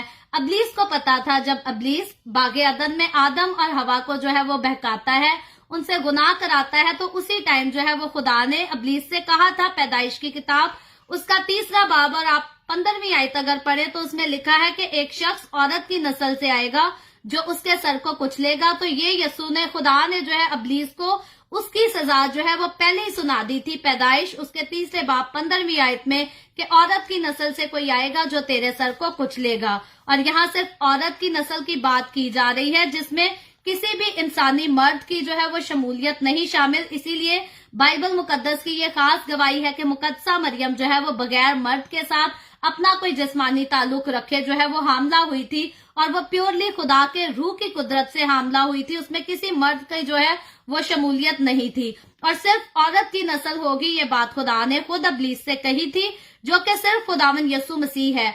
औरत की नस्ल से अगर कोई पैदा हुआ है बगैर मर्द के साथ कोई जिस्मानी ताल्लुक बनाए हुए अगर कोई पैदा हुआ है तो वो सिर्फ और सिर्फ मेरा और आपका हमारा जिंदा खुदावंद यीशु मसीह है, जिसके साथ शैतान की यानी कि इब्लीस की जंग है। और उनकी पैदाइश से 4000 साल पहले ही शुरू हो गई थी ये जंग, और इसी वजह से उसे बच्चे की माँ यानी कि बनी इसराइल से भी नफरत हो गई, क्योंकि इसराइल में से ही मसीह की आमद होनी थी। जैसे मैं पहले अपना जिक्र कर चुकी हूँ इस बात का कि खुदा का वादा था कि जो दुनिया का निजात दहिंदा आएगा वो कौम बनी इसराइल ही से आएगा, और यही वजह थी कि इब्लीस जो है वो कौम बनी इसराइल से नफरत करता था और वो नहीं चाहता था कि दुनिया का निजात दहिंदा इस दुनिया में आए और मेरा और आपका कफारा दिया जाए। और शैतान ने खास तवज्जो जो है वो बनी इसराइल पर दी ताकि जब वो बच्चा जन्म दे तो वो उसे फौरन जो है वो कत्ल करा दे, उसको हलाक कर दे, ताकि जो है मेरा और आपका निजात का काम ना हो सके, मेरे और आपके लिए हमारे लिए फिरदौस का दरवाजा ना खुल जाए।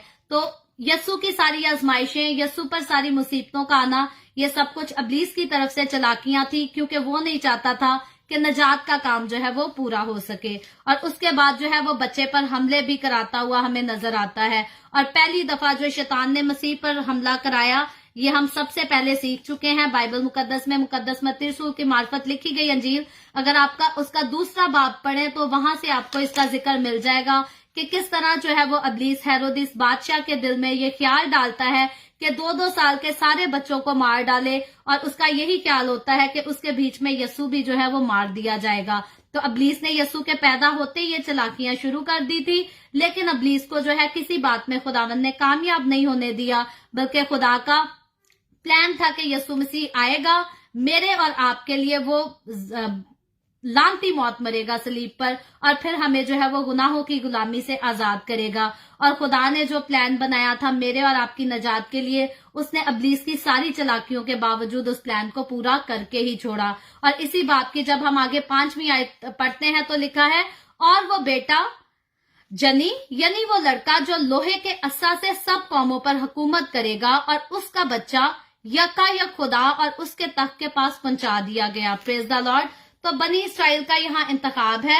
यहाँ माँ का जो किरदार है वो कौम बनी इसराइल अदा कर रही है, यानी कि सिर्फ मुकद्दसा मरियम की बात नहीं हो रही बल्कि कौम बनी इसराइल की बात हो रही है। यहाँ जो माँ का जिक्र है वो कौम बनी इसराइल के लिए लिखा गया है, और जबकि जिस बच्चे को बार बार जिक्र किया जा रहा है वो बच्चा हकीकी तौर पर मेरा और आपका हमारा खुदावंद यीशु मसीह है। और इस आयत के शुरू में लिखा है वो बेटा जनी, जिसका मतलब है खुदा ने इस बच्चे की पैदाइश के लिए कौम बनी इसराइल की एक खास कवारी का इंतखाब किया। पस खुदा ने यानी कि वो कवारी जो है वो मुकद्दसा मरियम है। सो पस खुदा ने पहले एक कौम तैयार की, फिर उसमें से एक खास लड़की का चुनाव किया। पहले खुदा ने कौम बनी इसराइल को तैयार किया और फिर जो है खास लड़की को उसने चुन लिया। सो हालांकि 2000 साल पहले दुनिया में और भी बहुत सारी कौमें आबाद थी, बहुत सारी कौमें थी, बहुत सारे कबीले थे, लेकिन खुदा ने हमेशा जो है प्रायोरिटी कौम बनी इसराइल को दी। और हम इस बारे में पहले भी सीख चुके हैं कि खुदा को जो मोहब्बत कौम बनी इसराइल से थी वो बिल्कुल अलग और खास किस्म की मोहब्बत थी। और यही वजह है कि खुदा का वादा कौम बनी इसराइल के साथ था कि यीशु मसीह दुनिया का निजात दहिंदा जब भी आएगा वो इसी कौम से आएगा, और किसी कौम से जो है वो दुनिया की निजात नहीं आ सकती। ये खुदा का वादा था और खुदा ने अपने इस वादे को पूरा किया, जिसको हम जानते हैं। सो आगे इस बच्चे का जो हुलिया बताया जा रहा है ये इस बात को साफ साफ जाहिर करता है, क्लियरली इस बात को जो है वो एक्सप्लेन करता है कि ये बच्चा यीशु मसीह ही है। और लाल अजदहा इस बच्चे को निगल जाना चाहता है, खा जाना चाहता है, लेकिन ये बच्चा जो है ये खुदा के तख्त के पास पहुंचा दिया गया। इसका जिक्र हमने इस आयत में पढ़ा है, जिसका मतलब है कयामत और सऊद अल मसीह है। जब उसने मौत पर फतह पाई यीशु मसीह ने, और अब बाप के दाहिने हाथ पर बैठा है, यानी कि इब्लीस जो है इसको मारना चाहता था اور چاہتا تھا کہ میرا اور آپ کا نجات کا انتظام نہ ہو، لیکن یسوع مسیح جو ہے وہ صلیب پر مرا بھی، یسوع مسیح جو ہے وہ دفن بھی ہوا اور پھر مردوں میں سے زندہ ہو کر آج آسمان پر خدا باپ کے دہنی طرف بیٹھا ہے۔ اور یہ آیت جو ہے اس بات کو کلیئرلی جو ہے وضاحت میں بیان کرتی ہے۔ اور پیدائش کی کتاب 3 باب میں بھی مسیح موت کا ذکر ہمیں ملتا ہے کہ وہ سانپ کے سر کو کچلے گا۔ یہ بات جو ہے خدا نے پہلے ہم نے پڑھا کہ اس کے 3 باب پیدائش جینیسس چیپٹر 3 ورس 15 میں خدا نے خود کہا ہے کہ عورت کی نسل سے آئے گا جو تیرے سر کو کچلے گا، یعنی کہ اس پر غالب آئے گا۔ اور تب ابلیس جو ہے وہ عورت کی نسل کو تباہ و برباد کرنے کی ہر ممکن کوشش کرے گا۔ اس بات کا بھی پیدائش میں خدا نے خود ذکر کر دیا تھا، اور پاس میں بھی ابلیس اس بات کو سمجھتا تھا کہ اگر یسوع پیدا ہوا تو ضرور ہے کہ میرے سر کو کچلے گا۔ تو ابلیس جو ہے وہ ہوشیار تھا، وہ چلاک تھا، وہ جانتا تھا کہ اگر یسوع پیدا ہو گیا تو وہ میرے سر کو کچلے گا، اور ابلیس جو ہے وہ اپنے آپ کو بچانا چاہتا تھا۔ لیکن آخر اسے شکست ہوئی جب یسوع مسیح صلیب پر چڑھا، مرا اور پھر زندہ ہو کر آسمان پر اٹھایا گیا، تو یقیناً ابلیس کا سر کچلا گیا اور اس کو شکست ہوئی، اور وہ بچہ اپنا مشن پورا کر کے، یعنی کہ یسوع مسیح جو میرا اور آپ کا نجات کا منصوبہ لے کر اس دنیا میں آیا تھا، وہ اس کو پورا کر کے آسمان پر زندہ جو ہے وہ چلا گیا۔ اور ابلیس جو ہے اس کی موت پر اور اس کے جی اٹھنے پر اور آسمان پر زندہ اٹھائے جانے پر جو ہے وہ ہارا اور شرمندہ ہوا۔ اور اب یسوع مسیح جو ہے، اب اگر ہم اس کا حلیہ دیکھتے ہیں تو اب وہ چرنی میں پیدا ہونے والا بچہ نہیں، بلکہ یسوع مسیح زندہ ہے، وہ آسمان پر ہے، اور وہ ایک جلالی شخصیت ہے جو کہ جس کی آنکھیں آگ اور شعلہ کی مانند ہیں، جس کے پاؤں جو ہیں وہ پیتل کی مانند ہیں۔ اور اب جب وہ آئے گا تو وہ بچہ بن کے چرنی میں جنم نہیں لے گا، بلکہ اب آئے گا تو قوموں کا انصاف کرے گا، عدالت کرے گا، اور گناہگاروں کو ان کے گناہوں کی جو ہے وہ سزا دے گا۔ اور اس کی 6 آیت میں ہم پڑھیں تو لکھا ہے، اور وہ عورت اس بیابان کو بھاگ گئی جہاں خدا کی طرف سے اس کے لیے ایک جگہ تیار کی گئی تھی، تاکہ وہاں 1260 دن تک اس کی پرورش کی جائے۔ اب یہاں عورت کے بیابان میں بھاگنے کا ذکر مل رہا ہے، اور ہم اس بات کو بخوبی جانتے ہیں کہ یسوع مسیح جب آسمان پر اٹھایا جاتا ہے تو مقدسہ مریم کو جو ہے وہ کسی بیابان میں نہیں جا کر بھٹکنا نہیں پڑتا، بلکہ یسوع مسیح جو ہے وہ مقدسہ مریم کی ذمہ داری اپنے ایک شاگرد کو دے دیتا ہے، اور یسوع کا شاگرد جو ہے وہ اس کو اپنے ساتھ لے جاتا ہے اور وہ اس کی دیکھ بھال کرتا ہے اپنی ماں سمجھ کے۔ تو یسوع مسیح نے جو ہے اپنی صلیب پر بھی اپنی ماں کی فکر کی اور اس کے فیوچر کا انتظام کیا۔ تو اب یقیناً اس بات سے اور یہ بات کلیئر ہو جاتی ہے کہ جس عورت کا یہاں ذکر ہو رہا ہے وہ مقدسہ مریم نہیں، بلکہ وہ قوم بنی اسرائیل ہے۔ اور جب وہ بچہ جسے عورت نے جنا تھا خدا کے پاس پہنچا دیا گیا، یعنی یسوع مسیح جب آسمان پر اٹھا لیا گیا، تو یسوع جو اسرائیل میں تھا اپنا مشن مکمل کر کے آسمان پر چلا گیا، اور اس کے بعد یوحنا کی توجہ جو ہے وہ دوبارہ اس عورت یعنی قوم بنی اسرائیل کی طرف کروائی گئی، کیونکہ اس آیت کے مطابق وہ عورت بیابان کو بھاگ گئی، اور مقدسہ مریم جو ہے وہ یسوع مسیح کے آسمان پر اٹھائے جانے کے بعد بیابان میں نہیں بھاگی تھی، بلکہ یسوع کا شاگرد اس کو اپنے ساتھ لے گیا تھا اور ماں سمجھ کر جو ہے وہ اس کی دیکھ بھال کی تھی۔ تو اس حصے کا جو تعلق ہے یہ مستقبل سے ہے، یعنی کہ فیوچر سے ہے، کیونکہ قوم بنی اسرائیل جو ہے وہ ابھی تک بیابان کی طرف نہیں بھاگی، مقدسہ مریم بھی نہیں بھاگی تھی اور قوم بنی اسرائیل بھی ابھی تک نہیں بھاگی۔ اور یہ قوم بیابان تک کب بھاگے گی؟ جب مخالف مسیح کا دور آئے گا، جب گریٹ ٹریبولیشن کا دور آئے گا، تو یہی بنی اسرائیل کے لوگ ہیں، یہ دھر بدر بھٹکیں گے، کیونکہ مخالف مسیح جو ہے ان کو ستائے گا، تنگ کرے گا، ان کی جانیں خطرے میں ہوں گی، تو لوگ جو ہے وہ چھپیں گے، پناہ مانگیں گے اور تب بیابان میں جائیں گے۔ تو یہ بات کلیئر ہے اس بات سے کہ یہ عورت جس کا ذکر مکاشفہ کی کتاب 12ویں باب میں ہے، یہ عورت مقدسہ مریم نہیں، بلکہ یہ قوم بنی اسرائیل ہے، اور اس کا جو بھٹکنا ہمیں نظر آ رہا ہے یہ آج نہیں، کل نہیں، بلکہ فیوچر میں آنے والے وقت میں ہے، جب مخالف مسیح کا دور آئے گا تو یہودی قوم جو ہے، بنی اسرائیل کے لوگ جو ہے یہ جگہ جگہ بھٹکیں گے، پناہ ڈھونڈیں گے اور مخالف مسیح سے جو ہے وہ بچنے کی کوشش بھی کریں گے۔ اور اس کے بعد 1260 دن کا ذکر ہے، تو یہ مخالف مسیح کے جو ہے 7 سالہ دور کا نصف ہے، جو کہ آخری 3.5 سال جو ہوں گے، ہم نے پہلے پڑھا کہ یہ گریٹ ٹریبولیشن کا دور ہوگا، تو اس کے دوران دنیا میں تباہی انتہا کو پہنچے گی۔ گریٹ ٹریبولیشن کا مطلب ہی یہ ہے کہ اب جو تباہی ہے اب یہ انتہا پر بہت زیادہ عروج پر جا چکی ہے، تو اسی لیے اس کو گریٹ ٹریبولیشن کہا گیا ہے۔ तो ये जो आखिरी 3.5 साल का अरसा होगा, ग्रेट ट्रबुलेशन का दौर, तबाही इंतहा पर होगी। इस दौर के बारे में जो है वो दानियल की 70 हफ्ते की रोया मुफस्सलवार बयान पेश करती है।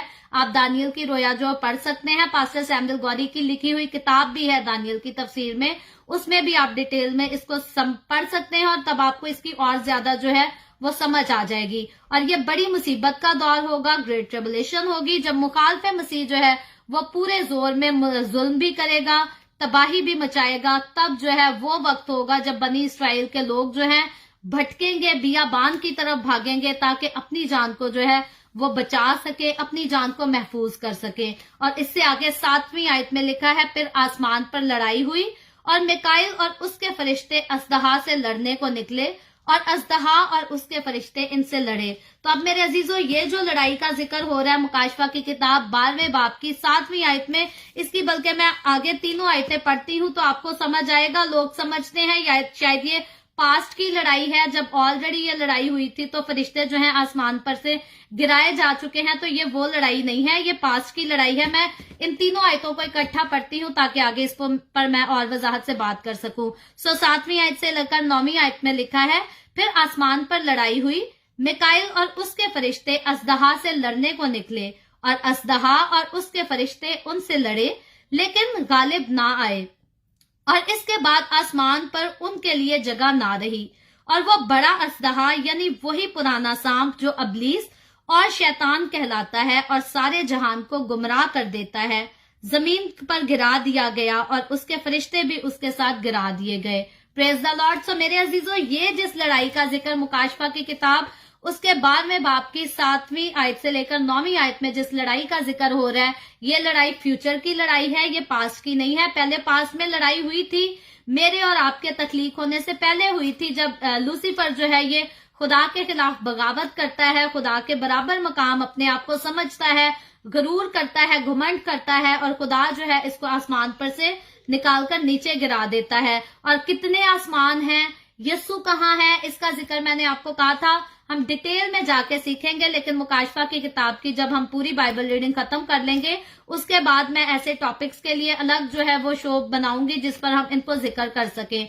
लेकिन अब जिस आसमान पर से अबलीस के गिराए जाने की बात हो रही है, पहले तो अबलीस को गिराया गया आसमान से, लेकिन बाइबल मुकद्दस हमें बताती है कि अबलीस जो है वो खलाही मखलूक है और वो जो है वो फिजाओं में रहता है, हवाओं में रहता है। ऐसी बात नहीं है कि मेरे घर के कमरे में या आपके घर के कमरे में अबलीस जो है आकर सो जाता है, ऐसी बात नहीं। अबलीस की जो रूहें हैं, इसके जो फरिश्ते हैं, ये दुनिया भर में घूमते फिरते हैं, फिजाओं में घूमते फिरते हैं और ये हर जगह जो है वो काम करते हैं, कसरत से काम करते हैं। और अबलीस जो है ये अकेला फरिश्ता नहीं, बल्कि इसने अपने साथ जितने फरिश्तों को, जितने साथियों को वर्गलाया था, अपना पूरा ग्रुप बनाया था, ये काउंटिंग में जो है ये बहुत ज्यादा तादाद है जो कि आसमान पर से नीचे गिरा दिए गए। लेकिन अभी तक ये फिजाओं में है, ये पहले आसमान पर लड़ाई होगी, ये जो जंग होगी फ्यूचर में, इनकी लड़ाई जो है, क्योंकि खुदा जो है वो तीसरे आसमान पर है, यस्सु का बर्रे का तख्त जो यूहन्ना रसूल देख रहा है ये तीसरे आसमान पर है।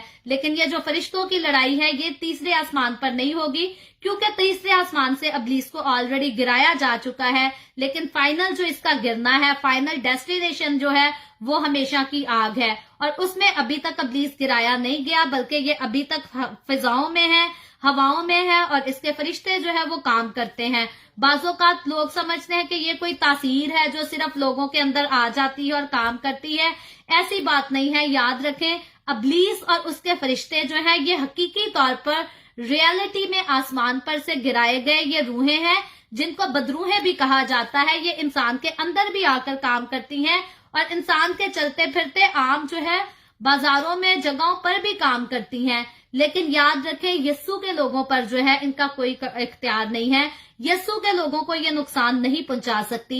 इन तासीरों का, इन फरिश्तों का खास एक ही मकसद होता है और वो ये होता है कि जिंदा खुदा की इबादत से हटाकर इंसान को अपनी इबादत करवानी। क्योंकि अबलीस जो है, लूसीफर जो है, आसमान पर हमें नजर आता है जैसे जिब्राइल फरिश्ता, गैब्रियल फरिश्ता जो है वो खुदा का पैगाम जमीन पर लाने का काम करता था।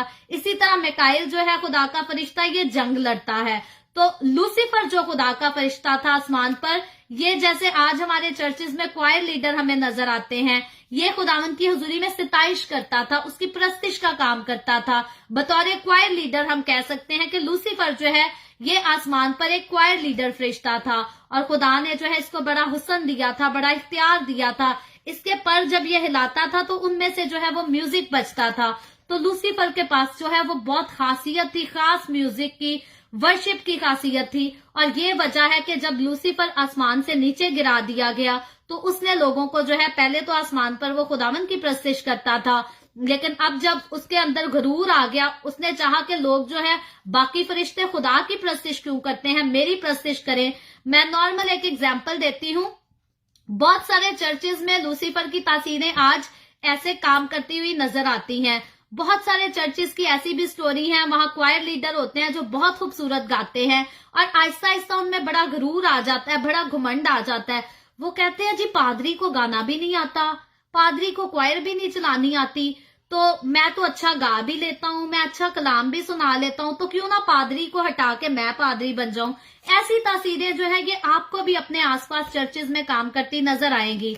तो याद रखें, फिर मैं कहूंगी ये सारी तासीरें ये अबलीस की तरफ से हैं। अबलीस ने यही चालाकी जो है वो आसमान पर की थी, क्योंकि वो एक वर्शिप लीडर था और उसने कहा मैं खुदावंद से अफजल हो जाऊंगा, मैं जो खुदा की सिताइश करता हूँ तो लोग मेरी सिताइश करें। और यही अबलीस जो है आज चर्चेस को बर्बाद करने के लिए, चर्चेस को खुदा के हजूरी से दूर करने के लिए, चर्चेस की खिदमत को, उनका तकद्दुस जो है वो खराब करने के लिए, तबाह और बर्बाद करने के लिए आज हमारे चर्चेस के जो दूसरे लीडर होते हैं उनमें भी काम करता है। और बेशुमार ऐसे क्वायर लीडर हैं जो पहले तो बड़ी सच्चाई से खुदावंद की प्रस्तिश करते हैं, रूह और सच्चाई से करते हैं, लेकिन आहिस्ता आहिस्ता जब लोग उनकी प्रस्तिश की बड़ी तारीफ करते हैं तो उनके दिलों में, उनके जहनों में गुरूर आ जाता है, घमंड आ जाता है, और फिर वो कहते हैं नहीं जी पादरी साहब से ज्यादा आला अफजल तो हम हैं, पादरी को हटाओ, हम खुद सारा कुछ करेंगे।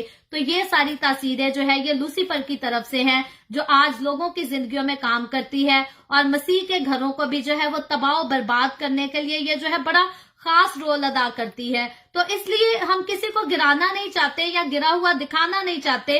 हमारा इस कलाम को डिस्कस करने का मतलब किसी को डिग्रेड करना या किसी की इंसल्ट करना नहीं, लेकिन खास तौर पर हम अपने ज़हनों में इस बात का ख्याल जरूर कर सकते हैं कि अगर खुदावंद के घर में, अगर चर्च में मुझे कोई खास खिदमत दी गई है, और अगर कभी मेरे दिल में ऐसा ख्याल आए कि जी पादरी साहब से ज्यादा टैलेंट तो मेरे पास है, क्यों ना इस पादरी को हटा के मैं इसकी जगह पे लग जाऊं, तो हमें ये पता होना चाहिए कि हमारे दिल में अगर ये ख्वाहिश आ रही है, हमारे ज़हन में ऐसी अगर सोच आ रही है, तो ये खुदा की तरफ से नहीं है।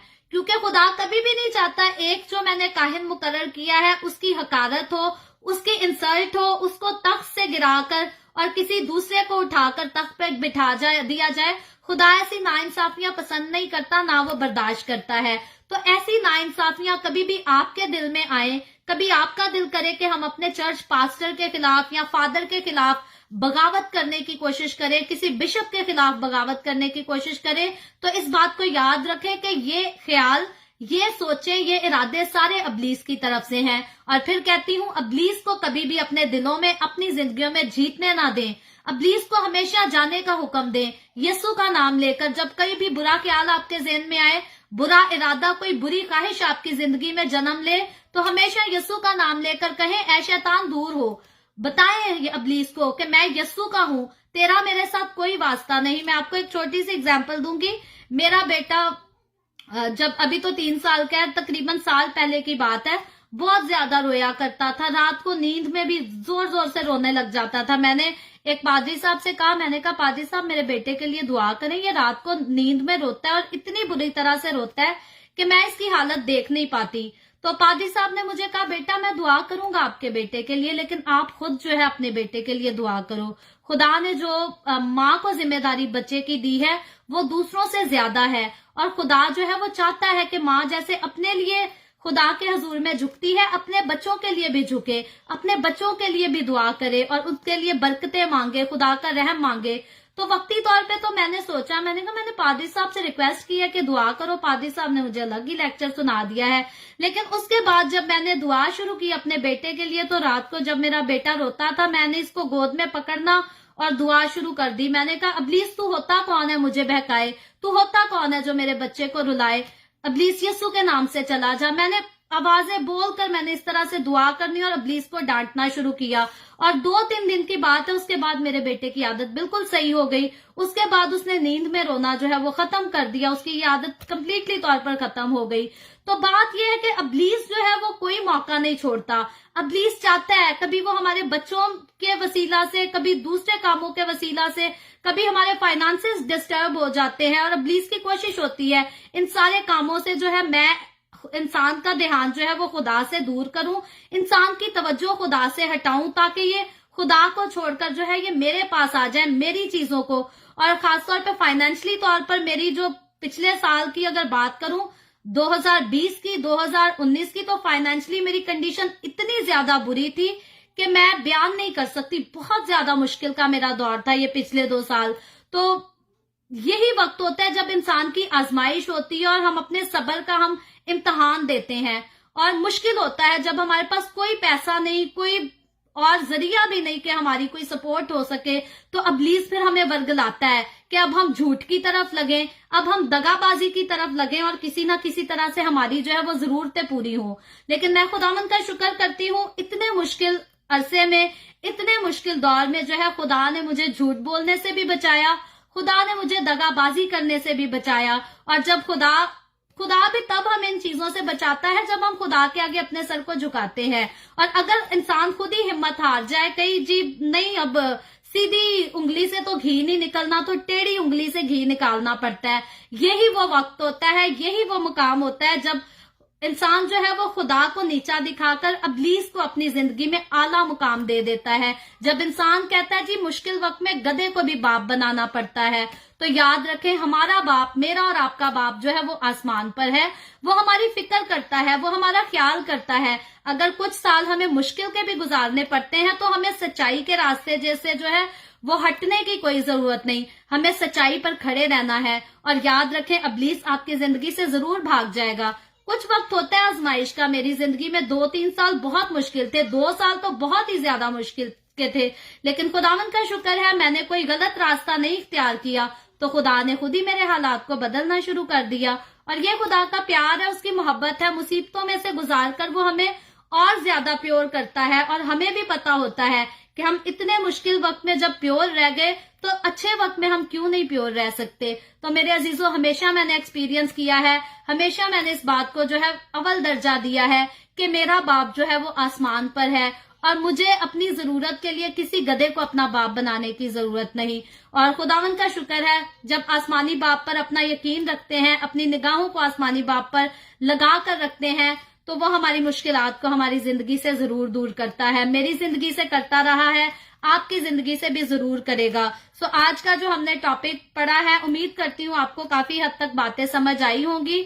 इससे ज्यादा इनको समझना चाहें तो मैं बुक को रेकमेंड करती हूँ। जलाल और कहर के नाम से बुक है, पाकिस्तान बाइबल सोसाइटी की किसी भी ब्रांच से आपको ये बुक आसानी से मिल जाएगी, आप लें और इसको तफसील से पढ़ते रहें। कल जो है इसी चैप्टर की हम 10वीं आयत से लेकर 17वीं आयत तक इसी टॉपिक को आगे कंटिन्यू करेंगे। ऑलरेडी 1 घंटे से ज्यादा हो गया, ये टॉपिक बहुत लेंथी है और इसीलिए मैंने इसको 2 हिस्सों में डिवाइड किया था और मुझे यकीन था कि 1 घंटे में हम खत्म कर लेंगे, लेकिन घंटे से ज्यादा टाइम हो चुका है। कल की रीडिंग भी हमारी जो है वो लंबी हो सकती है और इसका खास मकसद यही है कि छोटी छोटी बातें जो है वो मुझे और आपको, हम सबको समझ आए। मैं पढ़ती हूँ लेकिन मेरे लिए भी जब मैं इनको रिपीट करती हूँ तो ये मेरे लिए जहन नशीन हो जाती हैं। सो खुदावंद आज के कलाम के वसीला से मुझे और आपको, हम सबको बहुत बरकत दे, अपनी हजूरी में हमें और ज्यादा साबित कदमी से खड़े रहने का फजल दे, मजबूत करे, ताकि हम ईमान में और किरदार में, दोनों चीजों में उसके साथ जो है वो मजबूत होते चले जाए।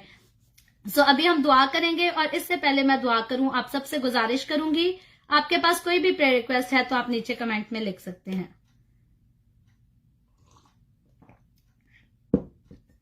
आए हम सब अपने सरों को खुदावंद की हुजूरी में झुकाएंगे और दुआ करेंगे।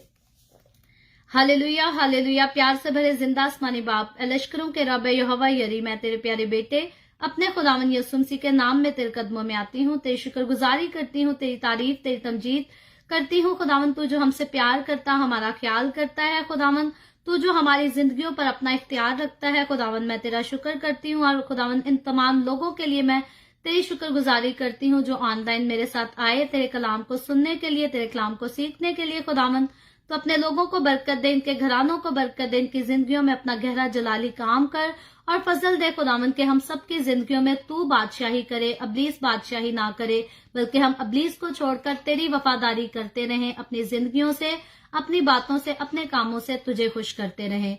इसी तरह बाप आसमानी जितने लोगों ने इस वीडियो के नीचे कमेंट्स में अपनी अपनी दरखास्तें लिखी हैं, मैं तेरी बंदी होते हुए तेरे लोगों की तमाम दरखास्तों को तेरे आगे पेश करती हूँ।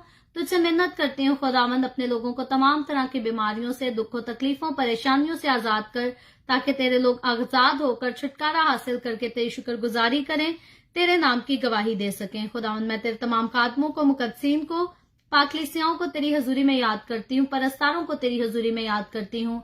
हर एक पर अपना हाथ बढ़ा, सबको बरकत दे, अपनी पनाह में ले, अपने जलाल, अपनी गवाही के लिए और ज्यादा सबको कसरत से इस्तेमाल कर। मुझ पर अपना हाथ बढ़ा, the way of haven Facebook page पर सारी मिनिस्ट्री पर अपना हाथ बढ़ा, बहुत बरकत दे, अपने जलाल के लिए और रूहों की निजात के लिए कसरत से इस्तेमाल कर। बनी इसराइल पर तेरा हाथ, तेरा फजल हो और हम सब पर भी तेरा हाथ और तेरा फजल हमेशा होता रहे। मसीह यीशु के नाम में ये दुआ मांगती हूँ, आमीन। खुदावंद की सिखाई हुई दुआ में शरीक होंगे।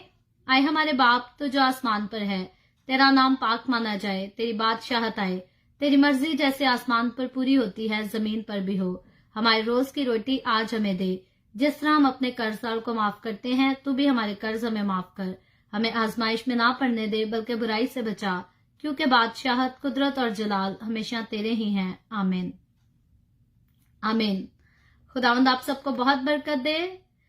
मैं आप सबकी बहुत ज्यादा शुक्रगुजार हूँ। आप हर रोज ऑनलाइन आते हैं, बाइबल रीडिंग लंबी भी चली जाती है तो आप ज्वाइन करके रखते हैं, खुदावंद के कलाम को सुनते हैं, सीखते हैं। और मैं यकीन रखती हूँ इस बात पर कि जितना इस किताब को पढ़कर मुझे अच्छा फील होता है, जितना मैं ब्लेस फील करती हूँ, आप भी इतना करते होंगे।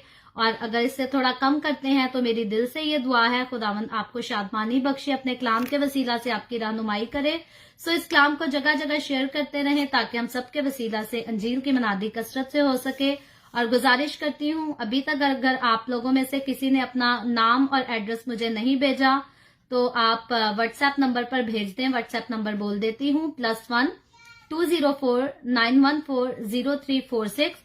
आप इस नंबर पर अपना कंप्लीट नेम और घर का एड्रेस भेज दें ताकि मुकाशफा की रीडिंग खत्म होने के बाद the way of haven Facebook page की तरफ से जो गिफ्ट्स आपके घरों में भेजने के लिए हैं वो आप तक पहुंचाए जा सकें। सो खुदावंद आप सबको बहुत बरकत दे, आमीन।